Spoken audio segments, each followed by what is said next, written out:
On va peut-être changer, non? Moins de 10, c'est pas vraiment de votre âge. Ça vous a pas paru un petit peu bizarre, le garçon qui embrassait toutes les filles, là? On avait pas mal de copines, non? Ouais, tu te laisserais, toi, attraper par les cheveux comme il faisait? Bah non, jamais de la vie. Je sais pas, tous les garçons qui applaudissent autour, c'est franchement... au secours. Les images choquantes, on doit les éviter, sinon il faut en parler. Pourquoi, à ton avis? Face aux écrans, soyons vigilants. grave. Retrouvez-nous sur jeunepublic.csa.fr. Bon allez, pas chasser.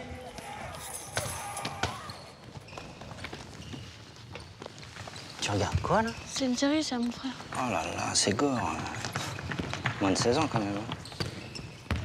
Tu sais, moi, j'ai beau savoir que c'est des effets spéciaux, ça me fait bien flipper. Ah bon? Ah ouais. Pas toi? Ouais, c'est chaud. Les images violentes, on doit les éviter, sinon il faut en parler. Vas-y, raconte. Face aux écrans, soyons vigilants. Retrouvez-nous sur jeunepublic.csa.fr.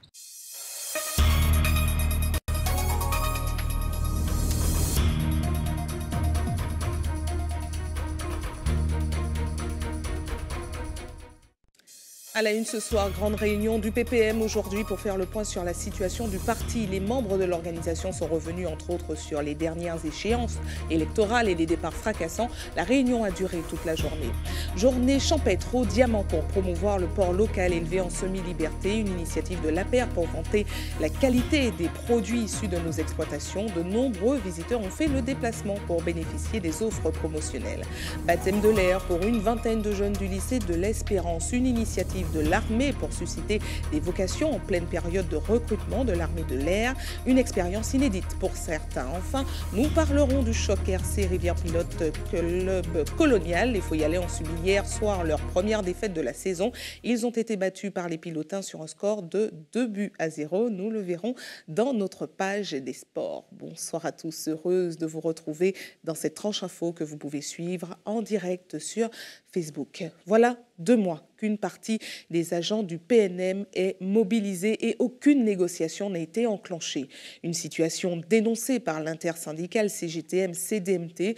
Le mouvement a tenu une conférence de presse ce matin pour annoncer le soutien d'une nouvelle organisation, la CSTM. Le secrétaire général du syndicat parle d'une action de principe sans jugement de fond. Un courrier a été envoyé au syndicat des médiateurs. Voyez les explications du nouvel arrivant dans le mouvement qui s'exprime face à la caméra de Guillaume Bacoul. Les camarades effectivement nous ont sollicité par un courrier pour nous donner effectivement les avancées sur ce conflit, construit déjà effectivement, parce que lors des réunions on en a parlé. Donc nous avons une position et nous voulons effectivement clarifier notre position et porter le soutien aujourd'hui aux camarades qui sont en grève. On veut clairement dire que nous n'entrons pas dans le fond par rapport aux revendications. Nous, ce qu'on estime effectivement que sur la forme, vraiment il est inadmissible qu'effectivement il n'y ait pas de négociation. Donc c'est pourquoi effectivement ça nous touche, puisque nous sommes aussi le monde syndical et nous représentons les salariés. Donc aujourd'hui, effectivement, nous venons faire comprendre à la population et effectivement à l'employeur que tout conflit commence et finit par une négociation. Donc la négociation est importante et on a vu effectivement qu'il n'y a pas de négociation aujourd'hui. Donc il y a des réunions qui vont se faire. Nous avons effectivement pris acte dans la semaine de pouvoir se rencontrer et nous aviserons et vous serez informés en temps utile effectivement de la suite par rapport à l'inaction si toutefois la négociation n'avance pas. En bref, au chapitre fait divers, un touriste s'est noyé ce matin à Sainte-Luce. L'homme de 73 ans a été retrouvé inconscient sur la plage de Pont-Café. Les pompiers dépêchés sur place aux alentours de 10h15 n'ont rien pu faire pour le ranimer. Pour l'heure, les circonstances du drame restent inconnues. Les plus grands fans de Johnny l'ont suivi très tôt ce matin en direct sur notre antenne. Un impressionnant hommage populaire a été rendu à la star du rock. Johnny Hallyday rêvait d'une cérémonie qui lui ressemblait. Son vœu a été exaucé. Reportage de nos confrères de TF1. Quel plus bel adieu pouvait-il s'offrir? Une foule inouïe rassemblée tout autour de lui. Une assemblée transcendée qui se lève et qui danse dans les allées d'une église. Nous l'avions retrouvé en fin de matinée.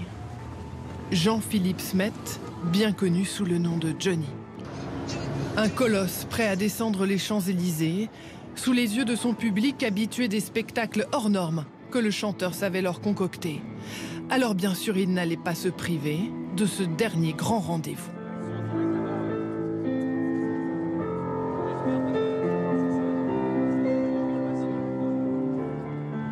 m'a accompagnée toute ma vie, mon adolescence, ma vie d'adulte. Il n'y a pas un moment où j'écoute pas Johnny. C'est tout milieu confondu, tout âge confondu. Les pauvres, les riches, les intelligents, les gens ordinaires. Pour chevaucher avec lui, le bruit familier des grosses cylindrées.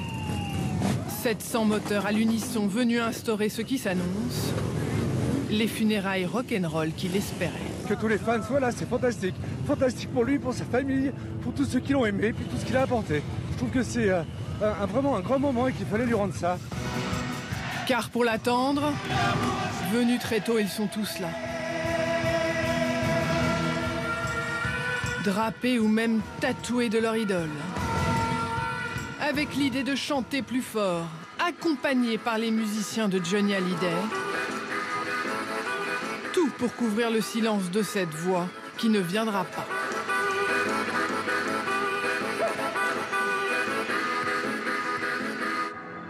Mais le boss arrive. Et c'est le silence qui l'emporte.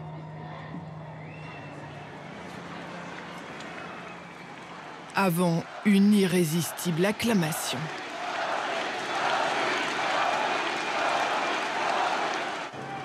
Soudées, toutes les familles de Johnny sont désormais rassemblées.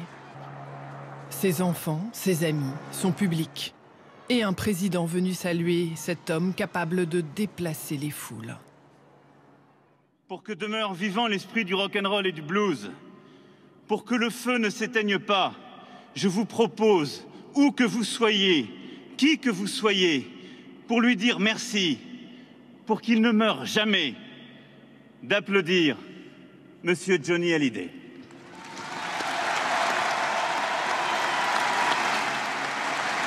Un hommage de tous et pour tous, l'église ne sera pas réservée aux seuls invités. On y a été beaucoup de fois dans les concerts et grâce à ça, le garde du corps nous a reconnus et nous a privilégiés pour rentrer dans l'église. Et chacun de s'interroger qui d'autre que lui aurait bien pu réunir cette foule, mais aussi 3 présidents, l'ensemble de ses femmes et compagnes, ses copains musiciens bien sûr, mais aussi des écrivains, premiers à lui rendre hommage comme Philippe Labro ou Daniel Rondeau. Un voyageur, un aventurier. Ce matin, dans les friches de la France abandonnée, comme dans les donjons de l'establishment, c'est le même cœur qui bat pour lui. Oui, notre cœur français bat pour toi, Johnny.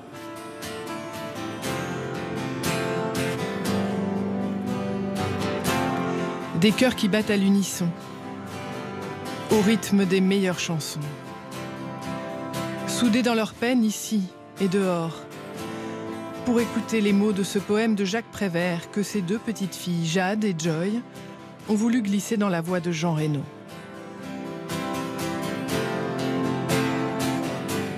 Ne prenez pas le deuil. C'est moi qui vous le dis. Ça noircit le blanc de l'œil et puis ça enlaidit. Les histoires de cercueil, c'est triste et pas joli. Reprenez vos couleurs, les couleurs de la vie.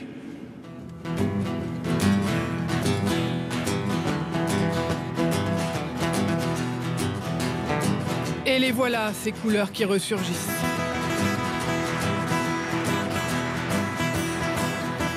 Comme un pansement nécessaire. La musique. De l'amour, de l'amour, de l'amour s'appelle la chanson. Et bien sûr, personne n'y résiste.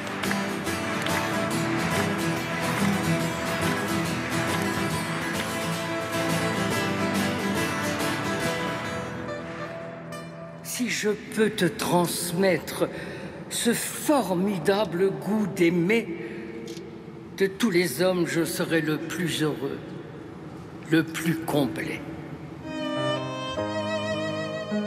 Les mots d'une chanson pour tout dire. La plus belle façon de se quitter, presque sans pleurer.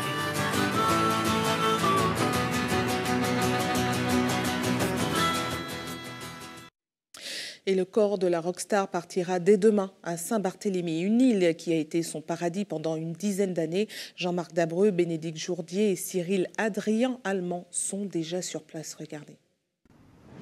Une villa blanche posée sur les hauteurs de Saint-Barthélemy. Le refuge de Johnny Hallyday. La maison du bonheur en quelque sorte pour le chanteur et sa famille. Il y a passé de nombreux étés aux côtés de sa femme Laetitia et de ses filles Jade et Joy, son épouse, qui postait régulièrement des vidéos sur les réseaux sociaux. Ses voisins se souviennent d'un homme discret.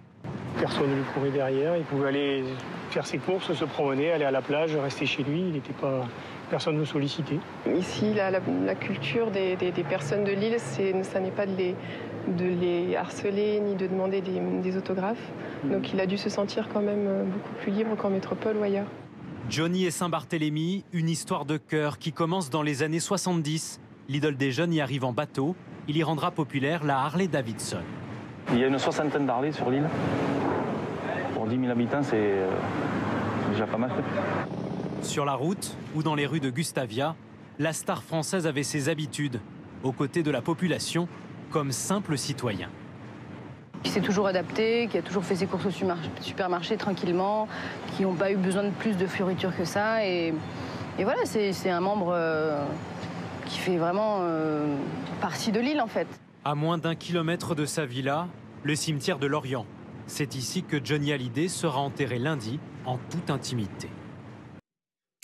De retour en Martinique avec une manifestation organisée aujourd'hui pour promouvoir la qualité du porc créole élevé en semi-liberté. À l'initiative de l'APER, Association pour la promotion de l'économie rurale, une journée de visite et de vente a été proposée sur une exploitation du diamant. De nombreux visiteurs ont fait le déplacement ce matin, comme a pu le constater Sandrine Claude. Regardez.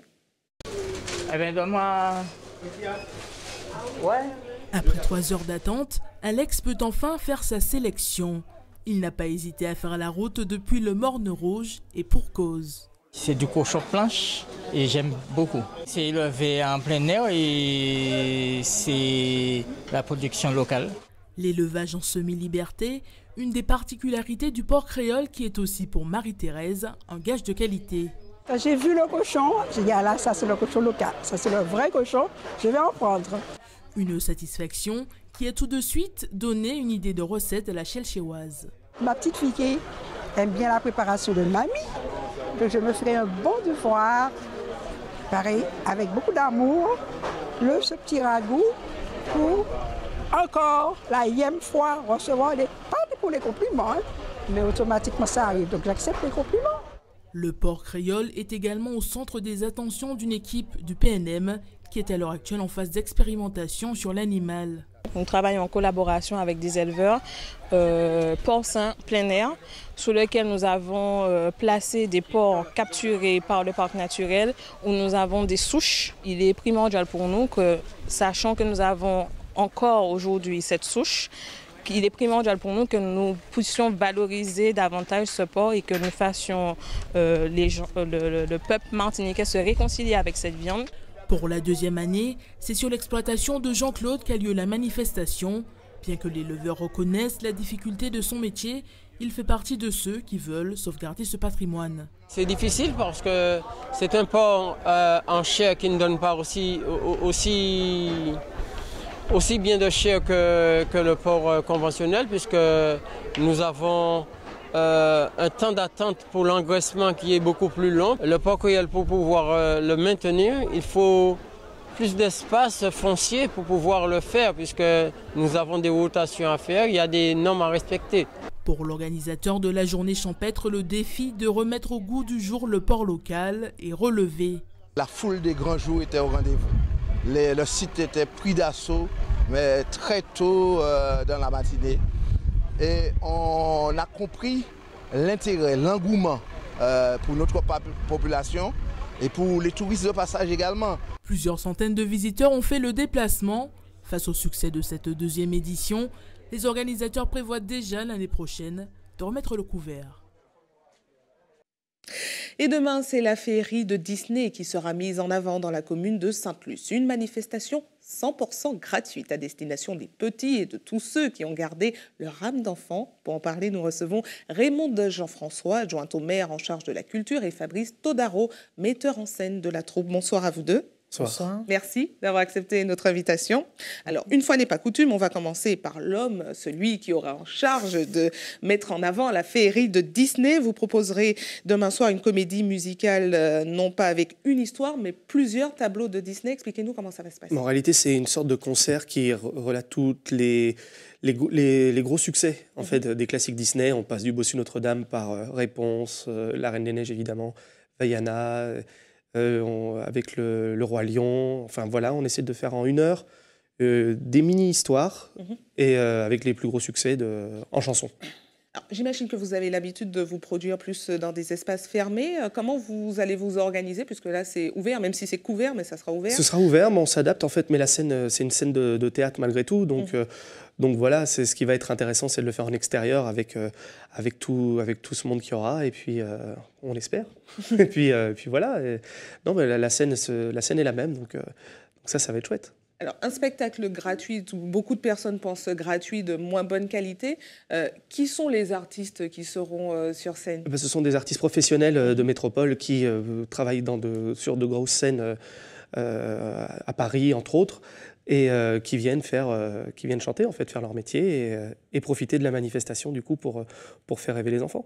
Très bien. Alors maintenant, on va parler de l'organisation de la manifestation dans son ensemble, puisque là, ça sera une partie de la manifestation qui est programmée à Sainte-Luce demain. La féerie de Disney va plutôt clôturer le village des enfants, qui va commencer d'ailleurs dès le début d'après-midi. Expliquez-nous qu'est-ce qu'il y aura au programme. Alors, pour la 4e édition, le village des enfants commence cette année à 16h. Dès 16h30, nous aurons l'association Doudous avec le Noël créole, un conte, et avec des personnages bien de chez nous. À 17h20, 17h15, 17h20, nous aurons l'Alliance sociale qui nous présente un spectacle « Le Père Noël a disparu ». Et on va le chercher ensemble. Et ce qu'il faut savoir, c'est que, outre tous ces spectacles, nous avons gardé la configuration première du village, c'est-à-dire les jouets d'antan. Sur ce village, en fait, nous invitons les familles à venir avec les enfants, les accompagner, les grands-parents. D'ailleurs, cet après-midi à Sainte-Luce, nous avions le Noël des personnes âgées, parce que nous essayons de préserver des moments de convivialité pour chaque tranche d'âge de la population et d'autres moments pour toutes les tranches d'âge réunies, puisque demain, nous avons aussi une grande régate de gommiers sur Sainte-Luce, avec une grande fête en aval. Donc, demain, nous invitons les familles à venir, en fait, avec les enfants, parce qu'il y a les jouets d'antan, les jouets en bois. Et c'est très intéressant de voir comment les grands-parents apprennent aux petits-enfants à utiliser ces jouets. Nous avons des ateliers de contes, des ateliers de lecture, comme à l'accoutumée. Puis nous avons des jeux gonflables géants, ce qui fait le plaisir des petits et des plus grands. Et puis nous avons ces 3 spectacles que nous avons toujours eu des spectacles, des conteurs, etc. Mais cette année, nous avons voulu faire quelque chose d'extraordinaire pour les enfants, parce que le souci, c'est que souvent, une partie de la population peut payer à leurs enfants des spectacles qui coûtent quand même assez cher en Martinique, entre 25 et 30 euros. Et nous avons voulu offrir aux enfants de Sainte-Luce et un peu plus d'ailleurs aussi un spectacle gratuit, en tout cas pour ces enfants. Mais pas pour la mairie, il faut pas préciser. Pour la mairie, ni pour les sponsors qui nous accompagnent et les associations de la ville qui sont vraiment engagées dans cette manifestation depuis 4 ans. Hein. On parle de feux d'artifice aussi? Il y a un feu d'artifice qui va clôturer la manifestation à 19h.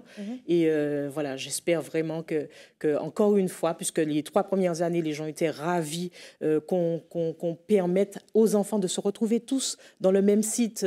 Les enfants des écoles qui ne sont pas dans les mêmes écoles, qui sont dans les mêmes écoles, se retrouvent avec toutes les générations, en fait, faire cette promenade avec les enfants et les encadrer. Alors, on sait qu'à chaque manifestation dans la ville de Sainte-Luce, le bourg est souvent bloqué. Est-ce qu'il y aura un dispositif particulier qui sera mis en place? Oui, alors justement, nous rappelons aux gens qu'il est interdit de se garer sur l'autoroute. Il y a divers parkings dans la ville qu'il faudra utiliser.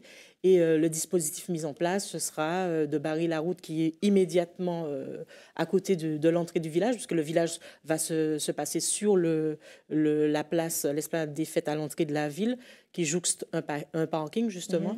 Et donc, voilà, il faudrait que les gens soient vigilants et ne se garent pas n'importe. Et on rappelle que le rendez-vous est fixé demain, dès le début de la journée, puisqu'il y aura la régate de Gommiers et après le village des enfants à partir de 16h. Voilà. Merci à vous deux d'avoir répondu à nos questions. Et après la politique culturelle de Sainte-Luce, on reste au chapitre politique avec le PPM qui a organisé aujourd'hui une convention pour faire le point sur la situation du parti. Après les dernières échéances électorales et les quelques départs fracassants qui ont secoué l'organisation politique, il s'agissait de définir le positionnement du parti. Une grande réunion qui s'est déroulée au domaine de Rivière-Blanche à Saint-Joseph. Compte rendu avec Guillaume Bacoul. Les balisiers de Martinique représentés au grand complet au domaine de Rivière-Blanche. Près d'un an et demi après, le Parti progressiste martiniquais était en convention aujourd'hui. Après une matinée informative sur la place de la Martinique dans la Caraïbe, c'était l'occasion d'échanger et réunir ténors du parti et militants.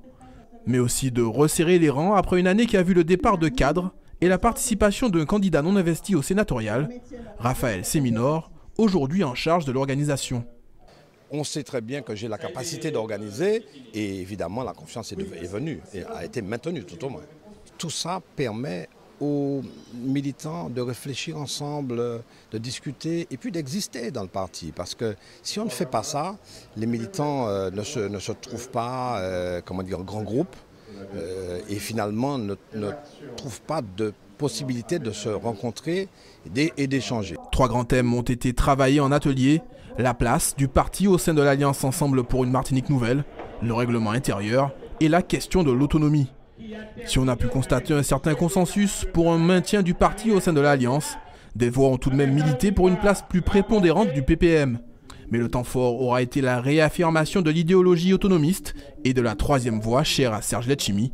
Le président a longuement milité pour la mise en place d'une habilitation permanente globale.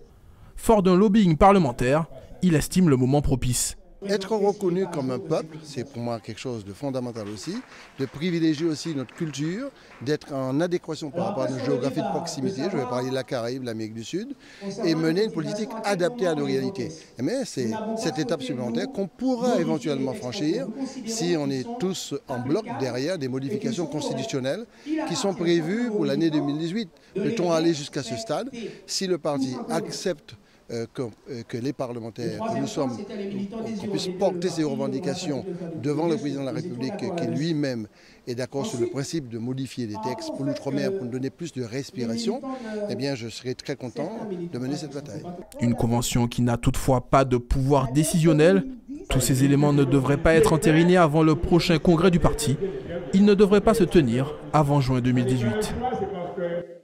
Restez avec nous à suivre dans un instant votre JT des communes du samedi qui vous emmène ce soir aux Trois-Îlets. Réputée pour son attrait touristique, la ville se tourne désormais vers les croisiéristes. Plusieurs escales y sont prévues et vous le verrez, les professionnels du secteur se frottent les mains.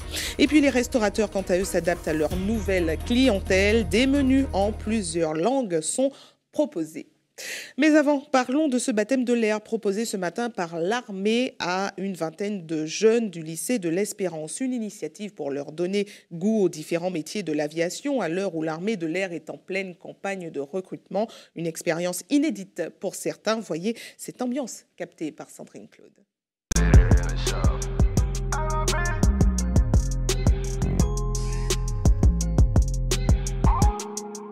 Je m'attendais à faire plus de choses, à faire des pirouettes, des voltiges comme ça. Mais ça s'est super bien passé. J'ai été super content de faire visiter, de faire le petit tour qu'on a fait. Ça m'a permis de découvrir beaucoup d'endroits que je ne connaissais pas.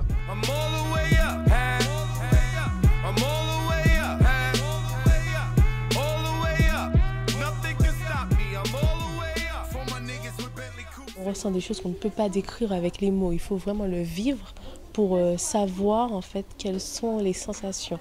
Je compte m'engager très prochainement à l'armée de l'air. Donc ce baptême de l'air n'a fait qu'affirmer ce que je voulais faire déjà. C'est la 3e année consécutive que nous organisons cette manifestation, donc baptême de l'air. Il y a un partenariat entre l'armée de l'air et la Fédération française aéronautique.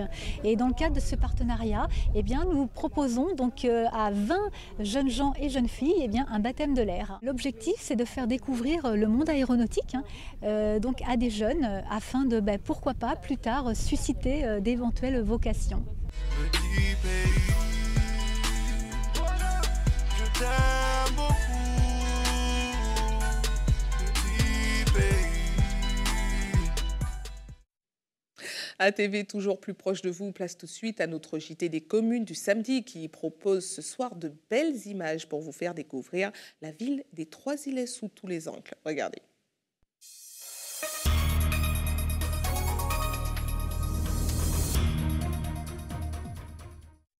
Bonsoir à toutes et à tous. Cette semaine, l'équipe du JT des communes s'arrête dans la charmante commune des Trois-Îlets.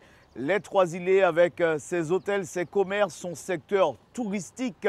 Justement, on parlera beaucoup de tourisme dans ce numéro avec la croisière qui s'exporte et croisière qui s'installe durablement dans la commune des Trois-Îlets. On peut dire que depuis ces dernières semaines, on a assisté à beaucoup d'échanges de ce côté-là. Du côté de la municipalité, on fait tout pour rassurer la clientèle touristique. On en parle tout à l'heure avec notre invité, le maire des Trois-Îlets. Mais c'est parti tout de suite pour quelques minutes d'intense plaisir et de découverte à tes Trois-Îlets.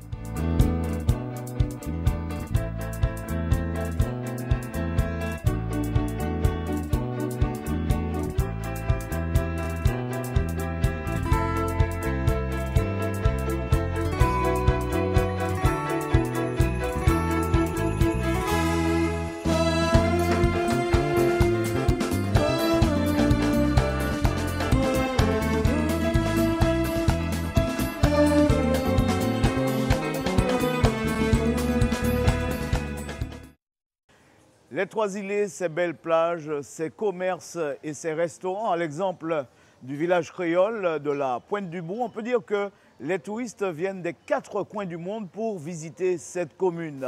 Nouveauté cette année, les croisiéristes descendent depuis un bateau situé à Fort-de-France pour faire le tour des Trois-Îlets. En ce sens, la commune, les autorités notamment, mettent en place tout un dispositif de sécurité, histoire de rassurer nos touristes. Des plages prises d'assaut par les touristes durant la haute saison. En plus du flux habituel, il y a une nouveauté cette année. Des croisiéristes, pour la plupart américains, quittent leur gros bateau amarré à Fort-de-France pour se rendre en chaloupe ici à Lens-Mitan. À peine arrivé, un stand d'information les attend. Je pense que l'accueil est très bien. Très bien car nous avons reçu de nombreuses informations sur toutes les choses à faire. C'était très chaleureux à accueillir.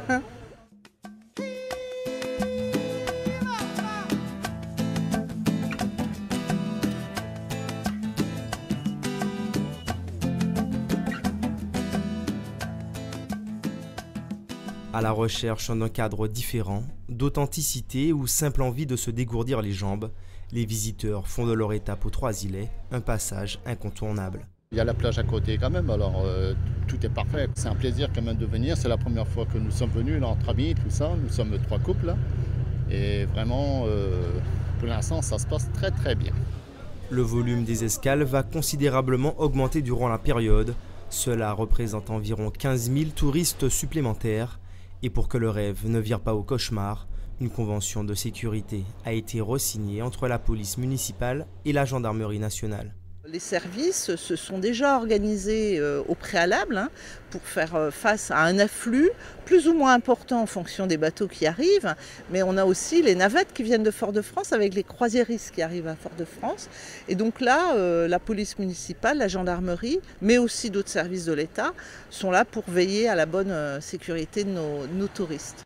Une présence des forces de l'ordre qui ne semble pas perturber les visiteurs.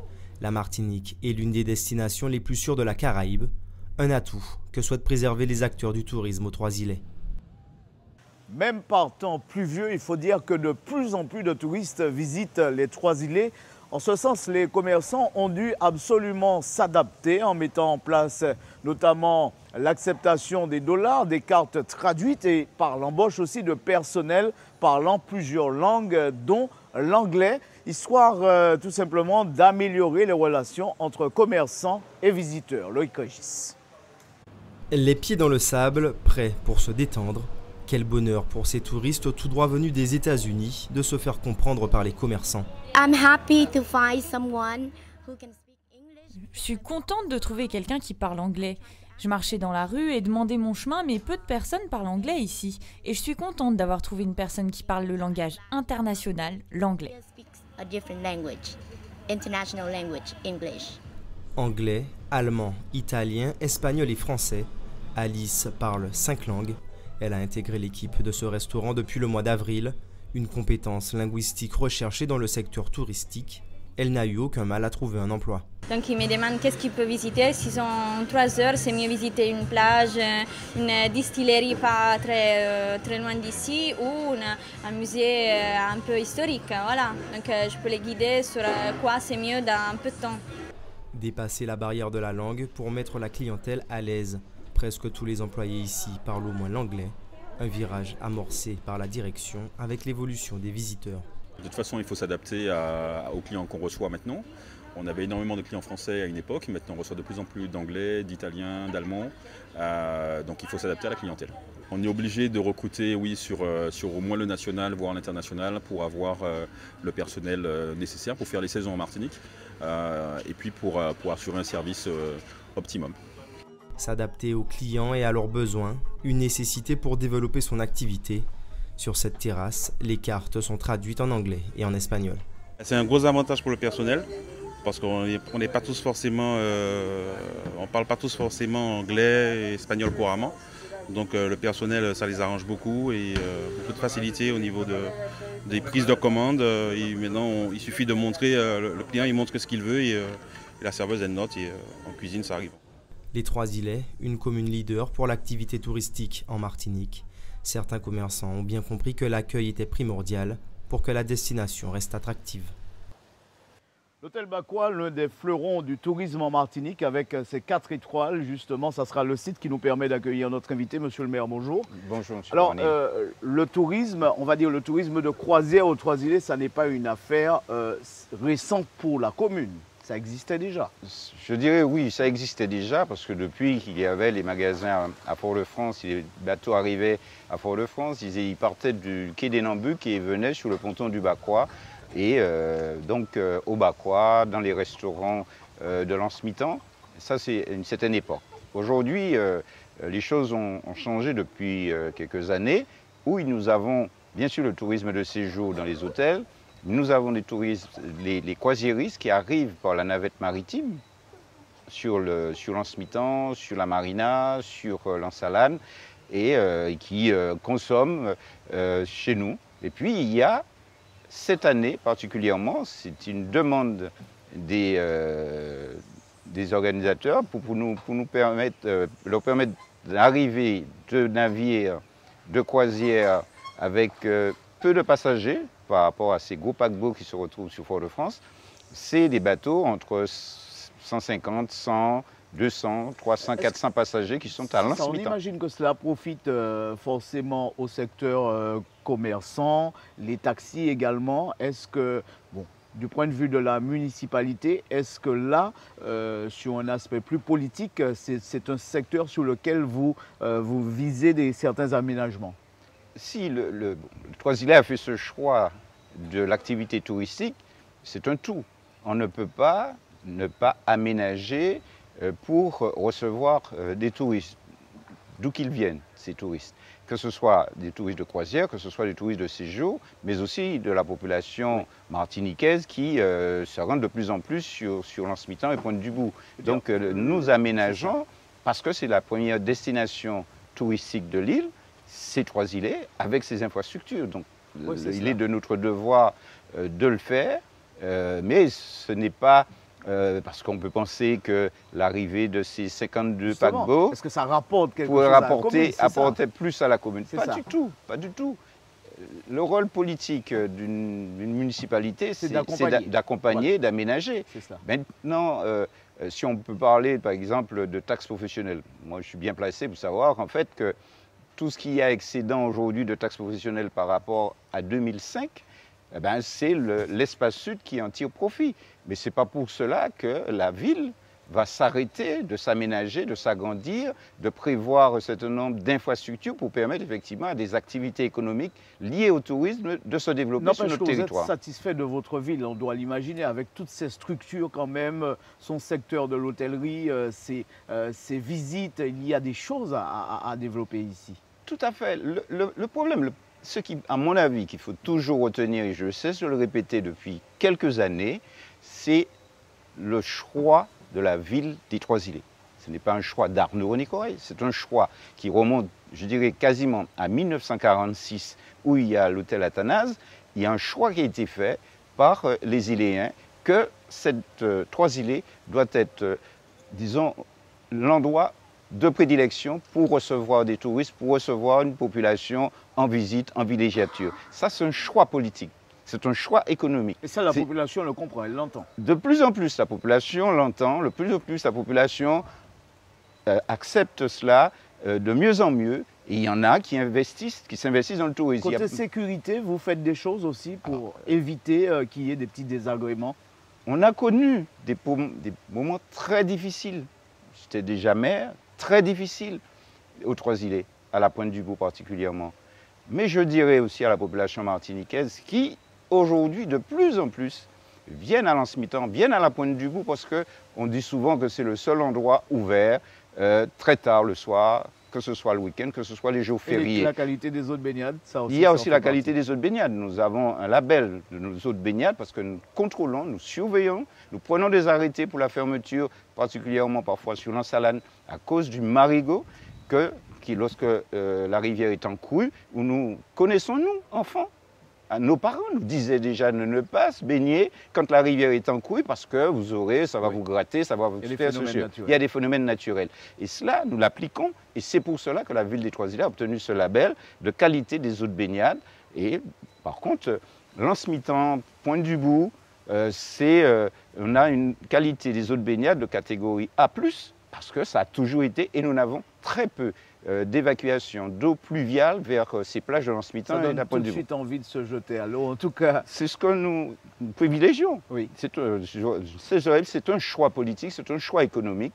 Eh bien, nous devons l'assumer face à Fort-de-France. Pour cette fin d'année, vous avez de bons clignotants, en tout cas de bons signaux concernant l'arrivée de croisiéristes là? Oui, on parle beaucoup des croisiéristes, mais nous parlons aussi des tourismes de séjour, parce que là aussi, la commune doit en tirer profit, par contre, à condition que nos hôteliers nous payent la taxe de séjour, nous reversent leur taxe de séjour. C'est important. C'est très important parce que nous avons besoin d'aménager, et pour aménager, nous avons besoin d'argent. Ce n'est pas les croisiéristes qui donnent un plus à la ville des Trois-Îlets, les commerçants, il y en a qui en tirent profit, il y en a qui n'en tirent pas, mais il y a une activité avec les vedettes, avec les transporteurs, avec les musées, avec les restaurants qui sont sur les plages. Eh bien, tout cela, c'est l'activité économique, c'est un plus et c'est notre devoir politique de le permettre de le favoriser, particulièrement sur les Trois-Îlets. Merci en tout cas, monsieur le maire, le mot est passé. Merci de nous avoir permis d'échanger sur le thème. Quant à vous, on vous souhaite un bon week-end. On se retrouve la semaine prochaine pour d'autres aventures. Très belle soirée, à bientôt. Merci.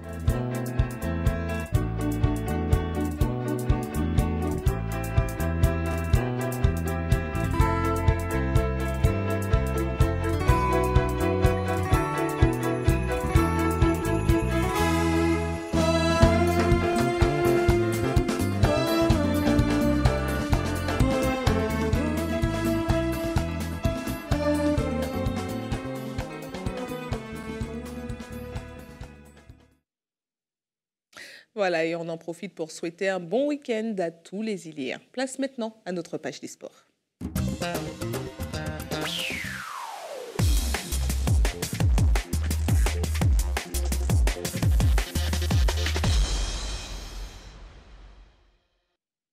Et nous commençons cette page des sports avec du football. Le début de la 11e journée du championnat de Régional 1. Parmi les 5 rencontres au programme hier soir, le choc RC Rivière-Pilote et Club Colonial. Des Foyalais qui ont subi leur première défaite de la saison, battus par les Pilotins sur un score de 2-0. Récit du match de José Lechertier. Dès l'entame du match, le club colonial en blanc prend de vitesse la défense pilotine, mais la frappe ne trouve pas le cadre. Le pressing clubiste s'accentue et en dépit de cette erreur d'Arnaud Duc des étages, les pilotins font bonne garde. Avant qu'on assiste à la première occasion du Racing hors cadre.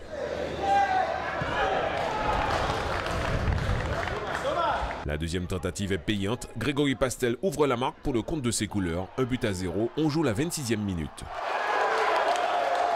Outre l'arrivée de la pluie comme fait marquant, plus aucune occasion ne se concrétise. À la pause, le score est 2-0 pour le Racing Club de Rivière-Pilote. Un mi-temps très disputé dans des conditions compliquées parce que le terrain au fil du temps se dégrade. Deux équipes qui sont très bien physiquement.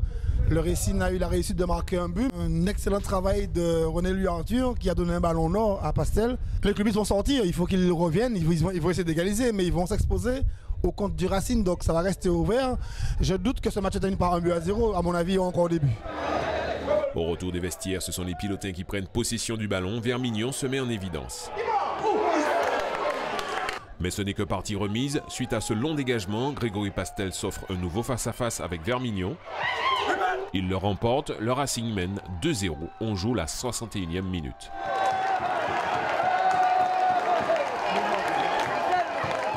Dès lors, les hommes de Charles Bonix tentent de revenir dans la partie, mais ça pêche dans la finition. On savait que c'était une équipe compliquée à jouer, invaincue jusque-là, qui avait battu le Racing 2 fois l'année dernière. Donc on avait à cœur vraiment de, surtout, pas forcément une revanche, mais surtout de continuer sur la série sur laquelle on est, qu'on va essayer de prolonger le plus longtemps possible. Et maintenant, c'est encore un bon résultat. C'est dû, ça valide le travail qu'on fait chaque semaine, surtout. Nous sommes tombés face à une équipe plus forte que nous. Hein. On ne va pas se voiler la face. On n'a pas été bon. Et on récolte ce qu'on a semé. On n'a pas été bon, donc cette défaite est méritée. Invaincu depuis le début de saison, le club colonial essuie sa première défaite. Le Racing, lui, confirme ses ambitions. Les pilotins s'imposent sur le score de 2-0.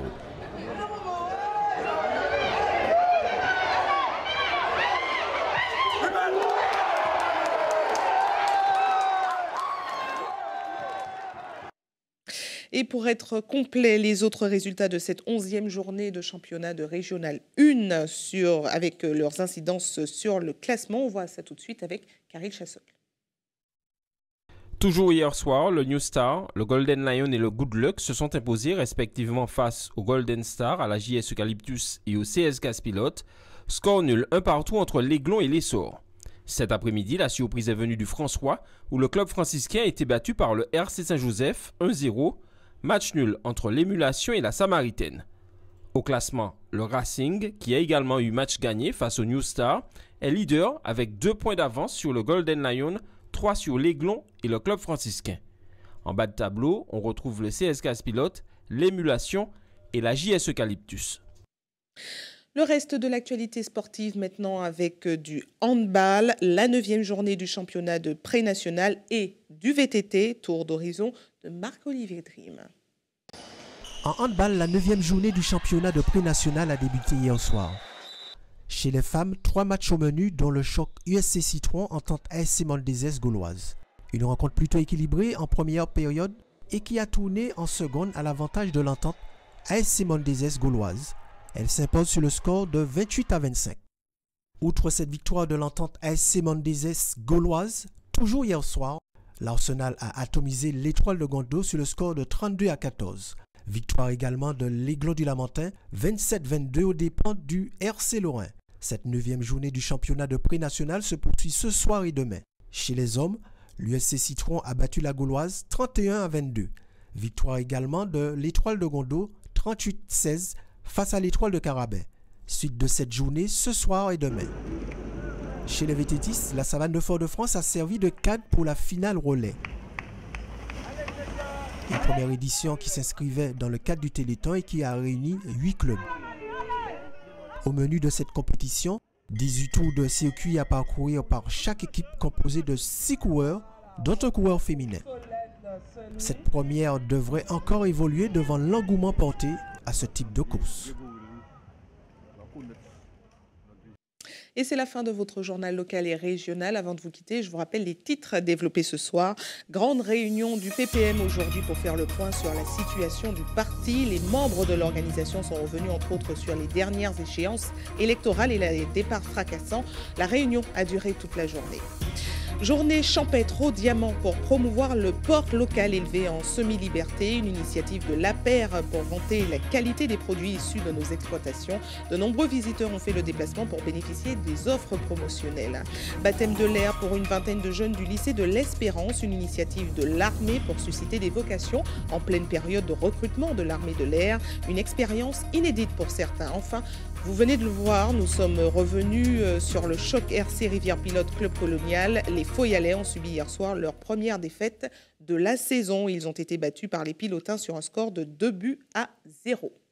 La suite de vos programmes sur ATV, retrouvez à partir de 20h votre émission Danse avec les stars avec un spécial Johnny Hallyday. Passez une bonne soirée avec nos programmes. Je vous retrouve avec plaisir demain soir dès 18h50 pour les titres. Bonne soirée et à demain.